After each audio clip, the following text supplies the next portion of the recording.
ඔයාලා ගෙදර ඉන්න පූසා මුළු දවසම කරන්නේ මොනවද කියලා බලන් ඉඳලා තියෙනවද? උන් දවස පුරාම කරන වැඩ පිටුපස තියෙන්නේ ජානමය පුරුදු සහ ඇත්තම විද්‍යාත්මක හේතු.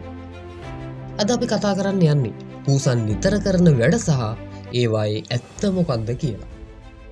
පළවෙනි වැඩේ තමයි එක දිගට හොඳට නිදාගන්න එක. පූසෙත් දවසකට පැය 12-16ක් අතර වගේ කාලයක් නිදා ගන්නවා. පූස් පැටියෙක් නම් පැය 20ක් විතර කාලයක් නිදා ගන්නවා. සමහරුන්ට නම් හිතෙන්නේ මේක මහා කම්මැලිකමක් කියලා. හැබැයි ඇත්තටම මේක කම්මැලිකමක් නෙවෙයි. උන්ගේ සිරුරේ ශක්තිය ඉතිරි කරගන්න ස්වභාවිකම ලැබුණු ජානමය පුරුද්දක් විදිහට තමයි මේක සැලකෙන්නේ. ඊළඟ කරුණ තමයි අවදි වෙලා ඉන්න හැම වෙලාවෙම ඇඟ ලෙව කන එක.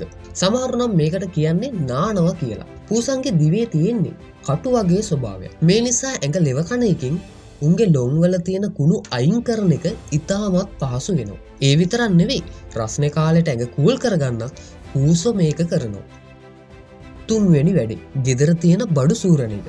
ගෙවල් වල තියෙන කොට්ට, මෙට්ට, ඇඳන්, ඇතිරිලි වගේ ගොඩක් දේවල් හිටපු ගමන් පූස හූරන්න පටන් ගන්නවා. සමහර වෙලාවට පොළවත් හූරනවා ඔයාලා දැකලා ඇති.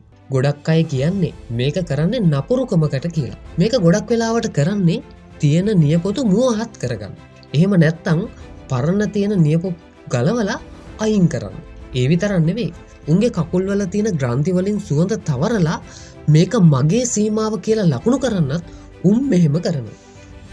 ඊළඟ දේ තමයි මිනිස්සුන්ගේ කකුල් වල උන්ගේ ඔළුව සහ කම්මුල් ඇතිලීම.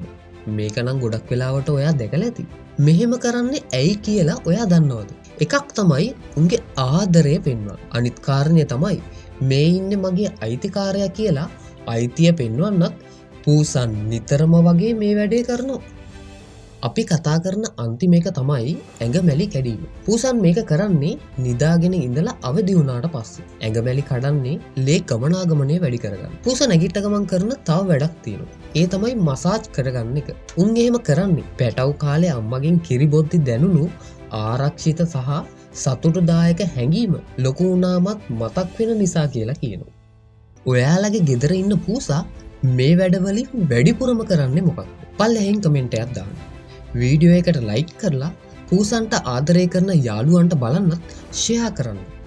channel එක subscribe කරන්නත් අමතක කරන්න එපා. එහෙනම් ඊළඟ වීඩියෝ එකෙන් හමු වෙමු.